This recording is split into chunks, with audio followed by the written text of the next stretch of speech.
তবে অপরকে ঠিক করতে পারবে। আর একটা কথা আছে, নিজে তো ঠিক হবেই, সাথে সাথে আমার পরিবারটাও ঠিক করবো। ঠাকুর এক জায়গায় বলছেন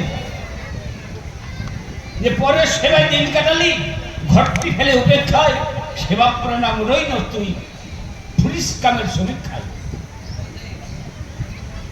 আমার ঘরে কি হচ্ছে না হচ্ছে, আমার পরিবারের সদস্যগণ ঠাকুর হয়ে উঠেছে কিনা সেদিকে খেয়াল নাই, আর পরের সেবা করে হচ্ছে দিবিবার পরিবার আছে। ছেলে ঠাকুর পরের সেবায় দিন কাটালি ঘরটি ফেলে উপেক্ষায় সেবা প্রণাম রই ন তুই পুলিশ কামের সমীক্ষায়। সেজন্য ঠাকুর বলছেন যাকে নিজে ঠিক হও, নিজের পরিবারকে ঠিক করো, তাহলে আস্তে আস্তে তোমার পরিবেশও ঠিক হবে। আমার দাদা পূর্ববর্তী বক্তা বিশ্ববিদ্যালয়ের কথা বললেন না, আজকে বিশেষ করে কৃষ্ণ ভক্ত যারা, তারা বলে থাকে যে ঠাকুরের দীক্ষা নিলে পয়সা দিতে হয়, কিন্তু আমাদের পয়সা লাগে না। কৃষ্ণ ঠাকুর গীতায় বলেননি গীতাটা মানি, কৃষ্ণকে মানি, অথচ গীতাটা মানি না। গীতায় কি লেখা আছে এসব মানি না, আর কৃষ্ণ ঠাকুরের ভক্ত হয়ে গেছে, বিশাল ভক্ত। শ্রীকৃষ্ণ সুস্পষ্ট গীতায় বলেছেন ইষ্টান্ন ভোগানি, অর্থাৎ আমাকে না দিয়ে যে খায় সে বাবান্ন ভোগ করে 20টা খায়, সেটাই তো ইষ্টভীতি।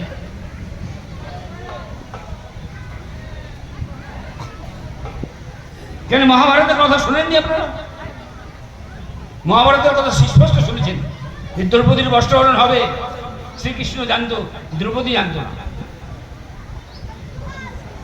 তাকে কি করে রক্ষা করবে। তাই তিনি দ্রৌপদীর সামনে লীলা রচনা করলেন, শিশুপালকে বধ করার সময় সুদর্শন চক্র ছাড়তে গিয়ে তার আঙুল কেটে রক্ত করতে লাগে।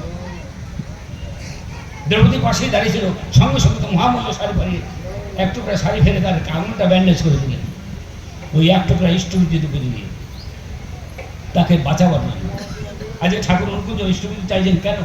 আমাদেরকে বাঁচাবার। কারণ ঈশ্বরকে না দিলে ঈশ্বরের ক্ষমতা নাই কাউকে দেওয়া।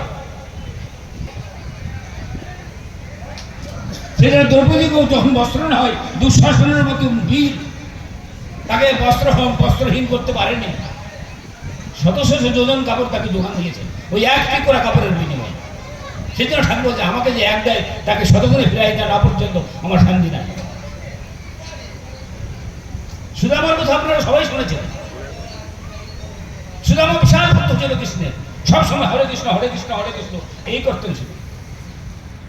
কিন্তু তার এত দৈন্য, এক বেলা খাই তো আরেক বেলা উপোস থাকতে হয়, জল খেয়ে থাকতে হয়। তার স্ত্রী সহ্য করতে না পারে তার স্বামীকে বলছে শুনেছি কৃষ্ণ আর কি তোমার বন্ধু, বিশাল রাজা দ্বারকার, তার কাছে গেলেই তো সব সমস্যার সমাধান হয়ে যেত,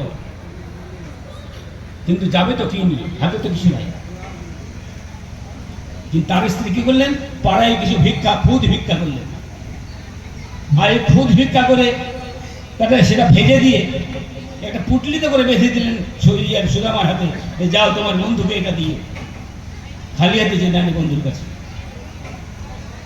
সেখানে গেছে দারোয়ানটা ঢুকতে দিচ্ছে না, তার ময়লা কাপড় যুব সেকে দেখে তাকে দাঁড়িয়ে দেওয়া শুরু। সে বলছে আমার কৃষ্ণ আমার বন্ধু, কেউ বিশ্বাস করছে, সবাই হাসি ঠাট্টা শুরু করে দিয়েছে। শ্রীকৃষ্ণ অন্তর্যামী সেটা জানতে পেরেছে।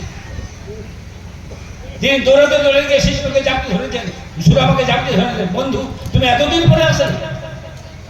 তার আগে একটা কথা বলছি, সুদামার এই দুরবস্থা দেখে রুক্মিণী শ্রীকৃষ্ণকে বলছে তুমি তো দ্বারকার রাজা, তোমার বন্ধু এত দরিদ্র, এত দুর্দশায় ভোগ করছে, তুমি কি এটা দেখতে পাচ্ছ না?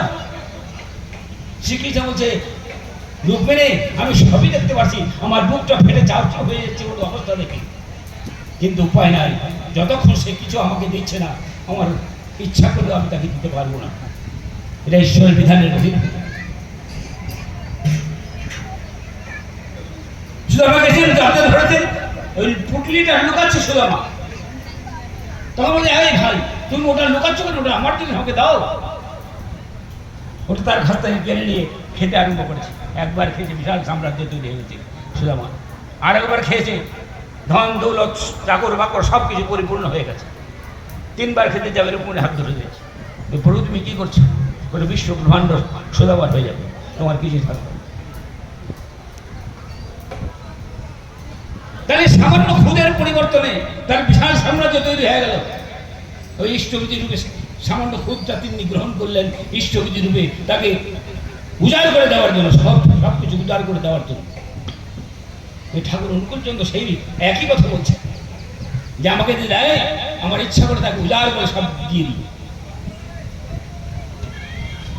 এটা হচ্ছে ইষ্টবিধি। ইষ্টবিধি প্রত্যেকটা গুরু ভাই যে নিষ্ঠা ভক্তি সহকারে ইষ্টবিধি করে যায়, যে প্রতি মুহূর্তে প্রতি পদক্ষেপে তার দয়া অনুভব করতে পারে। সেজন্য ঠাকুর বলেছেন, যতই আসুক আপদ বিপদ, যেমনই হোক প্রাণ, ইষ্টভীতি আনে আনে সবার পরিত্রাণ। দীক্ষা নিলে জানিস মনে ইষ্টভীতি করতেই হয়, ইষ্টভীতি বিহীন দীক্ষা প্রভু কিনে চেতন। ইষ্টভীতি ছাড়া দীক্ষা থেকে তুলে দাদা মায়েদের বিশেষ করে বলছি, যারা যারা ইষ্টভীতি ছেড়ে বসে আছেন, কাল ভোর থেকে ইষ্টভীতি শুরু করে দিবেন সবাই।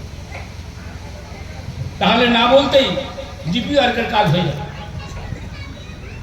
অর্থাৎ ঠাকুরের চরণে আসেন, এমন ভয়াবহ দিন আসছে। একদিন ঠাকুর বলছেন যে ঋত্বিকদের লাশের উপর দিয়ে দাঁড়িয়ে বেড়াতে হবে, এত লাশ পড়ে থাকবে, ঋত্বিক খুঁজে পাবে না। দীক্ষা দেওয়ার জন্য মারামারি করে সবাই দীক্ষা নেওয়ার জন্য। কারণ দীক্ষা নিলে ঠাকুরের চরণে আসলে এত যে জিপিআরের কাজের এত চাপ সৃষ্টি হয়েছে দেওঘর থেকে, একমাত্র আমাদেরকে বাঁচাবার জন্য। যে অদূর ভবিষ্যতে ভয় দিন আসছে। আজকে যদি এখানে অ্যাটম বোম ব্লাস্ট হয়, তাহলে এই এলাকা ধরে সব মানুষ শেষ হয়ে যাবে, মাটি বঞ্জর হয়ে যাবে, কোনো ফসল হবে না। হিরোশিমাতে অ্যাটম বোম ব্লাস্ট হয়েছিল, এখন সেখানকার জায়গা এখনো বঞ্জর হয়ে আছে, কোনো ফসল হচ্ছে না। সেজন্য ঠাকুর বলছেন, এখন এমন একদিন আসবে যে এক মুঠো সোনা দিয়ে এক মুঠো চাল পাওয়া যাবে না, ফসলই হবে না, চাল কোথা দিয়ে দেবো? সেই জন্য ঠাকুর বলছেন যে সবাই ঠাকুরের হয়ে ওঠে। ঠাকুরকে খুশি করার একমাত্র রাস্তা হচ্ছে তার হয়ে ওঠা, অর্থাৎ তার মতো করে চলা, তার কথাগুলো মেনে চলা। আমরা ঠাকুরের কাছে মাথা ঠুকে আশীর্বাদ চাই, ঠাকুর আমাকে আশীর্বাদ দাও।